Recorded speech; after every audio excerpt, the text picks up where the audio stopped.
Hello student.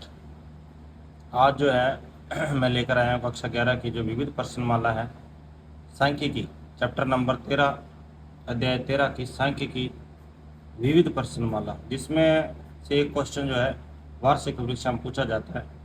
तो इसके बारे में आज जो है हम चर्चा करेंगे, किस प्रकार के क्वेश्चन आते हैं और इसे किस प्रकार से हल किया जाता है। जैसे क्वेश्चन नंबर 1 में आपको दे रखा है, आप 13.3 में आप पढ़कर आए हैं प्रसरण और मानक विचरण के बारे में। माध्य के बारे में तो हम कक्षा 10 से पढ़ते आ रहे हैं, तो प्रसरण के बारे में हमने पढ़ा था। इसकी हेल्प लेकर के जो है इस क्वेश्चन को हम हल करेंगे। अब इसने ये दे रखा है कि 8 प्रेक्षणों का माध्य है, तो प्रेक्षण दे रखे हैं आपको 8। तो यहाँ लिख देंगे, माना जो प्रेक्षण है आपके पास वो ये मान लेते हैं हम। एक तो दे रखा आपको 6, 7, फिर 10, फिर 12, फिर 12, फिर 13, और दो आपके पास नहीं है, उसको मैं ए और बी मान लेता हूँ। जो दो प्रेक्षण मैंने मान लिए। अब उसके बाद 8 प्रेक्षणों का माध्य आपको दे रखा है। माध्य दे रखा है तो माध्य का जो सूत्र होता है, माध्य जो होता है आपके पास कि सिग्मा एक्स आई बट्टा में एन, यानी सभी का योग करेंगे और बटा में एन कर देंगे। तो सभी का योग करते हैं तो 6 + 7 + 10 + 12 + 12 + 13 प्लस ए प्लस बी और बट्टा में, और माध्य जो है वो आपको दे रखा है। माध्य कितना दे रखा है आपको? 9 दे रखा है। यहाँ लिख देंगे हम 9। अब इनको जोड़ेंगे तो ये आपके पास हो जाएगा 13, 10, 23 और 2 25, 10, 35 और 2 37, 10, 47, 47 और 3 50 और 60। 60 प्लस ए प्लस बी बराबर, ये 8 इधर भाग में है, इधर जाएगा तो गुणा में चला जाएगा, यानी 9 × 8 हो जाएगा। अब यहाँ से 60 उधर जाएगा तो माइनस हो जाएगा, यानी ए प्लस बी। 8 को 9 से गुणा करेंगे 72 हो जाएगा, और 60 इधर आएगा तो माइनस हो जाएगा, यानी ये बचा आपके पास ए प्लस बी बराबर 12। इसको मान लेंगे समीकरण नंबर 1। इस प्रकार से आपने इसके माध्य से ए प्लस बी की वैल्यू ज्ञात कर ली। अब आपको ये दे रखा है कि जो प्रसरण है, आपको प्रसरण दे रखा है 9.25।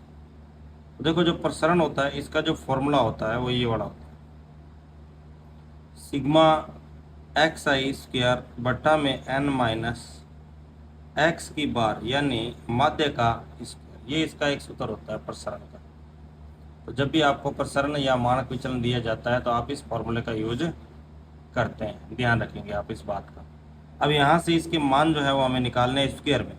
अगर मैं सबके स्क्वायर में मान निकाल लेता हूँ, पहले ये वाले मान अगर हम स्क्वायर में ज्ञात कर लें, तो अगर मैं ये मान ज्ञात करता हूँ सिग्मा एक्स आई स्क्वायर, तो पहले 6 का स्क्वायर, फिर 7 का स्क्वायर, फिर 10 का स्क्वायर, फिर 12 का स्क्वायर, फिर 12 का स्क्वायर, फिर 13 का स्क्वायर, प्लस ए का स्क्वायर और प्लस बी का स्क्वायर। ये सारे मानों की स्क्वायर आ जाएंगे। तो 6 का स्क्वायर हो जाएगा 36, 7 का हो जाएगा 49, 10 का 100 हो जाएगा, 12 का 144, फिर 144 और 13 का 169 plus a square plus b square. ये सारी वैल्यू हमारे पास आ गई।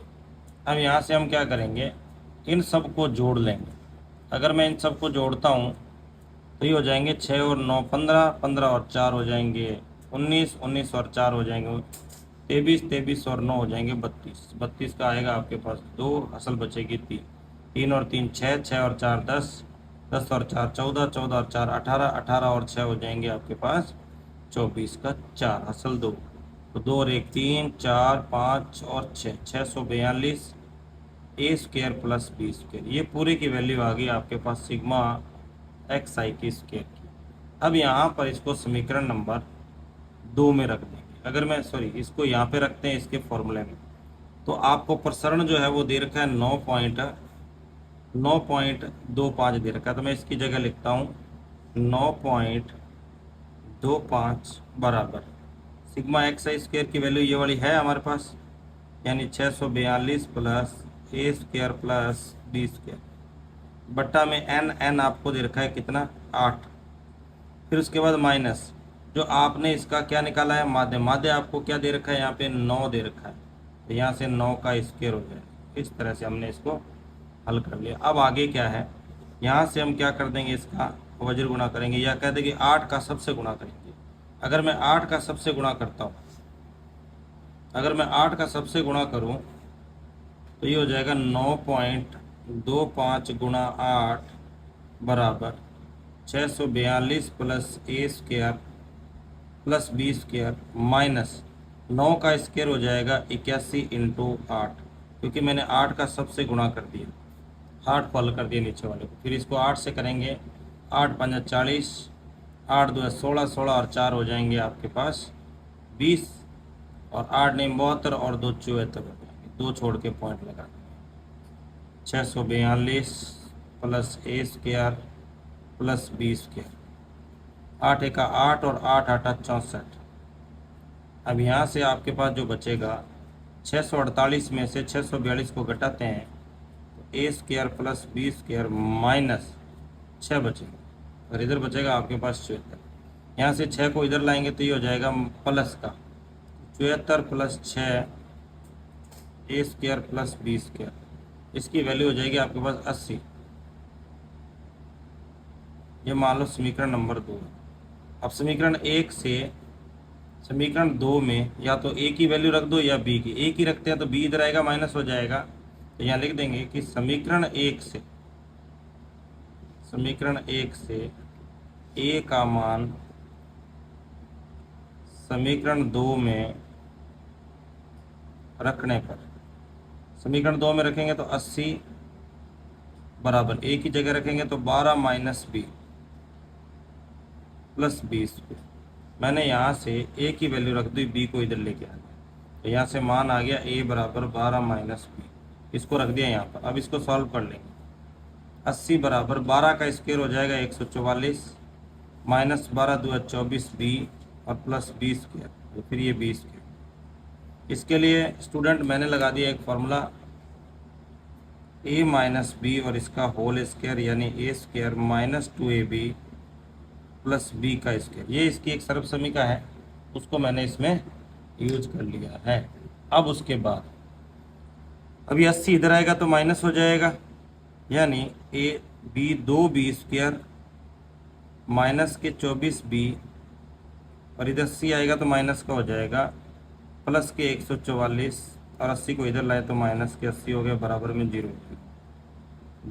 2b square minus 24b plus इसमें से 80 को माइनस कर देंगे तो 4 और 64 ये बचेगा। अब 2 का सब में भाग कर देंगे, क्योंकि 2 का सब में भाग जा रहा है, तो ये बचेगा b square minus 12b plus के 32 बराबर 0। अब इस 32 यानी 12 के 2 टुकड़े करेंगे, गुणा करें तो 32, या जोड़े या घटाएं तो 12 हो जाए, तो b स्क्वायर माइनस 8 चौका 32, तो 8b प्लस 4b बराबर 0। यहाँ से b square minus 8b minus 4b plus के 32 बराबर 0। यहाँ से एक कॉमन लेंगे और यहाँ से एक कॉमन लेंगे, तो यहाँ से आपके पास जो कॉमन आएगा वो आएगा b, तो b माइनस 8, इधर कॉमन आएगा माइनस के 4 और b माइनस 8। इस तरह से अब क्या करेंगे, आपने ये 2 गुणनखंड ज्ञात कर लिया हमने, जैसे ये वाले जो गुणनखंड, यहाँ से आगे हम क्या करेंगे, यहाँ आपने इसको हल कर लिया, तो यहाँ से मैं क्या करता हूँ, b माइनस 8 को मैंने ले लिया कॉमन। जैसे ही मैंने b माइनस 8 को कॉमन लिया तो फिर इधर बच गया b और इधर बच गया माइनस के 4 बराबर 0। इनटू में 0 है, इसका मतलब या तो ये 0 है या फिर ये वाला 0। b माइनस 8 बराबर 0 या b माइनस 4 बराबर 0। ये 8 इधर आएगा तो प्लस का हो जाएगा, और इधर आएगा तो ये भी प्लस का हो जाएगा, यानी b के 2 मान संभव है। या b का मान अगर 4 होगा तो समीकरण 1 में रखेंगे, समीकरण 1 में रखेंगे यहाँ पर।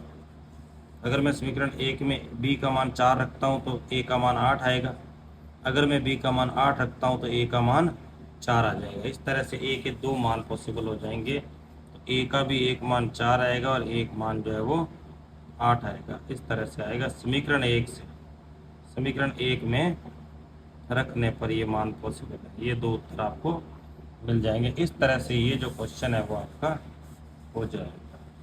तो आप चाहे तो स्क्रीनशॉट ले लें और इस तरह से ये क्वेश्चन जो है आपका वो कंप्लीट होगा। क्वेश्चन नंबर फर्स्ट इस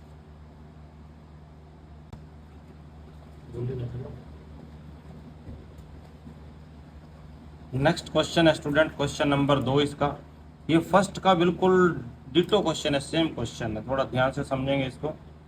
आपको दे रखा है कि 7 प्रेक्षणों का माध्य तथा प्रसरण 8 व 16 है। यदि इनमें से 5 प्रेक्षण दे रखे हैं, शेष 2 प्रेक्षण आपको ज्ञात करना है। अभी स्टूडेंट मैंने आपको बताया था कि जो क्वेश्चन नंबर हमने इसका किया था,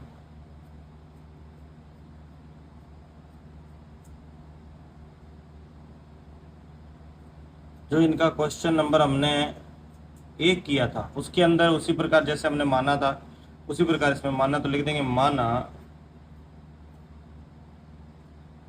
जो प्रेक्षण है, माना जो प्रेक्षण है उनको मान लेते हैं अपन 2, 4, 10, 12, 14 इस तरह के प्रेक्षण आपको दे रखे हैं। और मान लिया ए और बी 2 प्रेक्षण और हैं आपके पास, तो ये कुल प्रेक्षण हो गए आपके पास 7। कुल 7 प्रेक्षण है और जिसका माध्य आपको दे रखा है 8, यानी माध्य बराबर एक्स की बार आपको 8 दे रखा है। माध्य का जो सूत्र होता है, एक्स की बार जो होती है सिग्मा एक्स आई बटा में एन होता है। सिग्मा करेंगे तो 2 + 4 + 10 + 12 + 14 + ए + बी बटा में 7, और ये माध्य आपको दे रखा है 8 बटा में 8। अब इसका क्या कर देंगे, इसको जोड़ेंगे इधर से, 6 और 10 16, 16 और 2 18 और 10 28, 28 और 4 32, 32 और 10 42 और ए प्लस बी। 7 इधर गुणा में भाग में है, इधर जाएगा तो गुणा में हो जाएगा, 8 × 7, तो ए प्लस बी 8 7 56, और ये 42 इधर आएगा तो माइनस हो जाएगा। ए प्लस बी जो आपके पास आ गया वो आ जाएगा आपके पास 14 स्टूडेंट। समीकरण नंबर ए हो गई 1। इसी प्रकार अब आपको दे रखा है प्रसरण, हम यहाँ लिख देंगे प्रसरण। प्रसरण आपको दे रखा है 16, प्रसरण 16 दे रखा है, तो प्रसरण का जो सूत्र होता है सिग्मा एक्स आई स्क्वायर बटा में एन माइनस एक्स की बार और इसका होल स्क्वायर। एक्स की बार का मान तो आपके पास है 8, ये मान आपको ज्ञात करना, तो इसके लिए हम क्या लिख देंगे कि इसका मान भी आपको दे रखा है, ये मान दे रखा है आपको 16 के बराबर, तो यहाँ लिख देंगे सिग्मा एक्स आई की स्क्वायर, और एक्स आई की स्क्वायर का मतलब क्या है, सभी पदों की स्क्वायर हो जाएगी, बटा में एन कितना है 7, और ये आपको दे रखा है 8। ये वाले मान अपन निकालने के लिए क्या करते हैं, मैं यहाँ पर इन सब का स्क्वायर कर देता हूँ, यानी मैं यहाँ लिख देता हूँ sigma x is i square, 2 square plus 4 square plus 10 square plus 12 square plus 14 square plus a square plus b square, ये सारे ए स्क्वायर के मान हो गए। 2 का स्क्वायर हो जाएगा 4 + 16 + 100 + 144 + 196 प्लस ए स्क्वायर और प्लस बी स्क्वायर। अब इनको जोड़ लेंगे, 16 और 4 हो जाएंगे 20, 120, 120 और 220 और 264, 364 प्लस 96,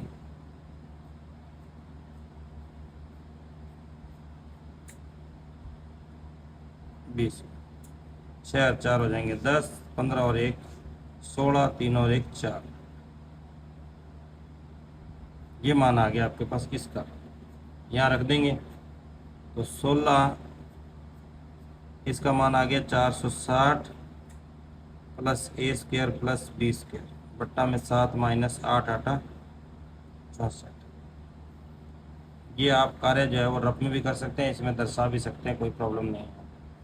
तो अब 7 का सबसे गुणा कर देंगे, तो 7 × 42, 7 × 7, 7 और 4 7 और 4 11 बराबर 460 plus a square plus b square minus 7 चौका 28, 7 छक्का 42, 42 और 2 44, ये हो गया 448। ये इधर आएगा तो किसका हो जाएगा, प्लस का हो जाएगा, यानी 112 प्लस 448,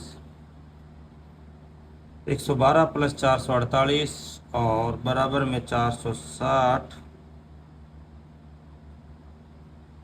अब यहाँ से इसको जोड़ो, 10 की 0, 5 और 1 6, ये इधर आएगा तो माइनस हो जाएगा। तो स्टूडेंट यहाँ से आपके पास बचेगा 100, यानी a square plus b square, इसकी वैल्यू आ गई आपके पास 100। 100 मान आ गया आपके पास, या समीकरण नंबर इसको 2 मान लें। समीकरण 2 में समीकरण 1 से ए का मान रख देंगे उसी प्रकार जैसे आपने पहले रखा था। तो यहाँ लिख देंगे कि समीकरण 2 में समीकरण 1 से ए का मान रखना। तो ये है ए स्क्वायर, ए की जगह लिखना है आपको 14 माइनस बी और इसका होल स्क्वायर, प्लस बी का मान है आपके पास बी, और ये 100 इधर आएगा तो हो जाएगा माइनस। इसकी होल स्क्वायर को हल करेंगे तो 196 minus 28 b plus b square, और फिर ये भी बी स्क्वायर है। बी और बी को जोड़ेंगे 2 बी स्क्वायर हो जाएगा। ये है 28 माइनस के 28 बी हो जाएगा। इसमें से 100 को माइनस करेंगे तो प्लस के चिन्ह बच जाएंगे। 2 का सब में भाग करेंगे तो बी स्क्वायर माइनस 14 बी और प्लस के 2 चौका 8 और 2 8 16। ये इस तरह से आपके पास एक द्विघात समीकरण बन जाएगी। अब इस द्विघात समीकरण को हम हल कर लेंगे। गुणा करें तो 48, जोड़ें घटाएं तो 14। तो 8 6 48 और 8 और 6 को जोड़ोगे तो 14 हो जाएंगे। तो b square minus 8b minus 6b plus 48, इसमें से 1 और इसमें से 1, तो b और b माइनस 8 और b माइनस 8। इस तरह से हम कर लें। इस तरह से हमने इसके गुणनखंड बना लिया। तो इसके भी 2 उत्तर पॉसिबल हैं। एक तो b बराबर 8 पॉसिबल है और एक b बराबर 6 पॉसिबल है। सेम ही है। अगर मैं ए बी का मान 8 रखूँगा तो ए का मान 6 आ जाएगा, और अगर मैं बी का मान 6 रखूँगा समीकरण 1 में, फिर इसका मान 8 आ जाएगा। इस तरह से दोनों मान इसके आ जाएंगे, ए और बी के। ये हो जाएगा। इस प्रकार से आपका क्वेश्चन नंबर जो है वो 2 कंप्लीट हो जाएगा स्टूडेंट।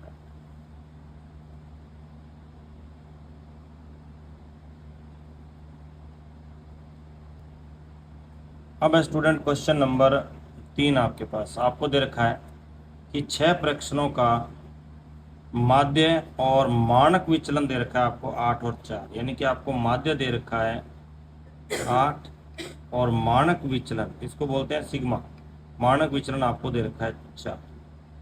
तो यहाँ से आपको पता है कि हमारे पास सूत्र है प्रसरण का, तो हम मानक विचलन को प्रसरण में बदल सकते हैं। तो हम क्या करेंगे, दोनों का स्क्वायर कर देंगे, तो ये स्क्वायर हो जाएगा और इसका भी स्क्वायर हो जाएगा, तो ये हो जाएगा 16। ये हमने प्रसरण ले लिया। अब आगे जो फर्स्ट और सेकंड क्वेश्चन आपने किया है उसी के आधार पर इसको भी कंप्लीट करेंगे। इसने कहा है कि जो नए प्रश्न आएंगे उनका क्या मान आएगा ये आपको बताना। यदि प्रत्येक प्रश्न को ये कह रहा है 3 से गुणा कर दिया जाता है, तो इसका मैं डायरेक्ट आपको एक बात तो आपको बता देता हूँ कि यदि प्रत्येक प्रश्न में कुछ जोड़ा जाता है, प्रत्येक प्रश्न में उतना ही घटाया जाता है, समान संख्या जोड़ी जाती है, समान संख्या घटाई जाती है, तो इसके नए माध्य में उतनी संख्या को या तो जोड़ देंगे या फिर घटा देंगे, वो नया माध्य आ जाएगा। इसी प्रकार गुणा करने में है, जैसे 3 का गुणा कर रहे हैं तो इसका माध्य भी 3 गुणा हो जाएगा अगर प्रत्येक प्रश्न को 3 से गुणा किया जाएगा। तो इस प्रकार से, लेकिन हम इसको हल करके बताएंगे, प्रूफ करेंगे। डायरेक्ट प्रूफ करना है तो इसका मान आ जाएगा आपके पास इसका 3 गुणा कर दो 24 आ जाएगा नया माध्य, इसका 3 गुणा करोगे तो 12 आ जाएगा आपके पास नया मानक विचलन। लेकिन इसको प्रूफ कैसे करेंगे ये आप सीखेंगे। तो सबसे पहले मैं क्या करता हूँ मान लेते हैं माना 6 प्रेक्षण, माना प्रेक्षण, प्रेक्षण हमने मान लिए x1 x2 से लेकर x6 तक है। 6 प्रेक्षण है आपके पास। ये 6 प्रेक्षण आपको दिए गए हैं और इनका माध्य आपको दिया गया। तो यहाँ लिख देंगे माध्य सिग्मा x1 x2 से लेकर x6 तक बट्टा में n, यानी आपको कितना दे रखा है 6 दे रखा है, और इसका माध्य आपको दे रखा है 8। x1 से लेकर x6 तक बटा में 6 है, क्या कर देंगे इसका वज्र गुणा, यानी सिग्मा x6 आपके पास, यानी 6 पदों का योग जो है वो हो जाएगा 8 6 48। इसको मान लो समीकरण नंबर। अब यहाँ से ये कह रहा है कि यहाँ लिख देंगे यदि प्रत्येक प्रेक्षण में 3 जोड़ दिया जाए, अगर सॉरी 3 से गुणा कर दिया जाए, 3 से प्रत्येक प्रेक्षण में 3 से गुणा कर दिया जाए, तो फिर नए प्रेक्षण क्या बन जाएंगे, नए प्रेक्षण बन जाएंगे आपके पास 3x1 3x2 से लेकर 3x6 तक, ये नए प्रेक्षण बन गए आपके पास। अब इनका माध्य निकालेंगे, तो नया माध्य जो आपके पास आएगा तो 3x1 प्लस 3x2 से लेकर 3x6 तक जोड़ देंगे सबको, बटा में 6 ही रहेगा माध्य, तो सॉरी पदों की संख्या। तो अब यहाँ से 3 कॉमन आ रहा है तो 3 को कॉमन ले लेंगे, तो 6x6 6, यानी 6 पदों का योग रह जाएगा बटा में 6, इसको काट देंगे 2 आ जाएगा। अब ये मान आपके पास था कितना, समीकरण 1 में 48, तो 48 बटा में 2 यानी कितना आ जाएगा 24। ये हमने प्रूव कर दिया कि ये जो इसका माध्य है वो 24 आ जाएगा। इसी प्रकार ये कह रहा है कि इसका मानक विचलन भी ज्ञात करो, नया मानक विचलन। हम यहाँ लिख देंगे पहले इसका प्रसरण ये दे रखा है, मानक विचलन तो 4 है, प्रसरण हमने ज्ञात किया तो ये आ गया आपके पास 16। अब प्रसरण का सूत्र लगा दें, प्रसरण के सूत्र से पहले अगर मैं इसके मान निकालूं, यानी कि जो पुराना प्रसरण था उसको अगर हम चेक करें तो वो आपके पास आ जाएगा sigma square sigma xi x6 यानी 6 पदों की स्क्वायर बट्टा में n माइनस 6 पदों का जो माध्य था पुराने वाला उसकी होल स्क्वायर आ जाएगा। तो ये है आपके पास 16, ये आपके पास नहीं है, n का मान है 6 और माइनस इसका मान आपको दे रखा है 8। 6 का सबसे गुणा कर देंगे, 16 6 का 96 हो जाएंगे, x6 स्क्वायर हो जाएगा, 8 की स्क्वायर हो जाएगा 64 और इनटू में आ जाएगा 6, 6 चौका 24, 6 6 का 36, 36 और 2 38, इधर आएगा तो प्लस हो जाएगा,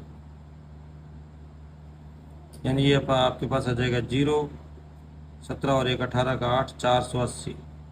यानी 6 पदों की अगर स्क्वायर करते हैं तो उसका योगफल ये आ रहा है। अब ये कह रहा है कि यदि प्रत्येक में या लिख दो नए प्रेक्षणों का सिग्मा एक्स स्क्वायर क्या हो जाएगा, नए प्रेक्षण कौन से है, नए प्रेक्षण है स्टूडेंट आपके पास ये होगा, इनका स्क्वायर करके अगर मैं योगफल ज्ञात करूं तो फिर क्या होगा, तो ये हो जाएगा 3x1 का स्क्वायर प्लस 3x2 का स्क्वायर और प्लस 3x6 और इसका स्क्वायर हो जाएगा, तो ये हो जाएगा 9x1 स्क्वायर 9x2 स्क्वायर और 9x6 की स्क्वायर, ये इसका योगफल आ गया। अब इसका नया प्रसरण ज्ञात करते हैं, तो नया प्रसरण ज्ञात करेंगे, यानी इन प्रश्नों का अगर मैं प्रसरण ज्ञात करता हूं तो ये आ जाएगा आपके पास सिग्मा x6 स्क्वायर बटा में n माइनस नया माध्य, कौन सा माध्य, नया माध्य लेना है, यहाँ 3 से गुणा करने वाले जो माध्य है वो वाला लेंगे। यहाँ से ये आपके पास दे रखा है 9x1 स्क्वायर प्लस 9x2 की स्क्वायर प्लस 9x6 और इसकी स्क्वायर डैश डैश कर देंगे, पदों की संख्या 6 ही है, नया माध्य जो है वो आपके पास 24 है। यहाँ से 9 को कॉमन लेंगे, ये बचेगा x1 square plus x2 square से लेकर x6 स्क्वायर तक, 24 का स्क्वायर हो जाएगा 576। इसको आप क्या लिख सकते हैं, इसको मैं लिख सकता हूँ 9 सिग्मा xi स्क्वायर बटा में 6 माइनस 576। इसकी वैल्यू आपके पास है कितनी, आपके पास दे रखी है 480, यानी 6 पदों का योग, तो ये आ जाएगा 480 बटा में 6। यहाँ से इसको हल करोगे तो 6 से काटो इसको, 6 8 48, 8 9 72, यानी कि सिग्मा स्क्वायर बराबर 720 माइनस 576। अब इसको घटाएंगे तो ये बचेगा 144, और जब इधर से स्क्वायर हटाएंगे तो इधर रूट लग जाएगा, और 144 का जो रूट हल करते हैं तो 12 आता है।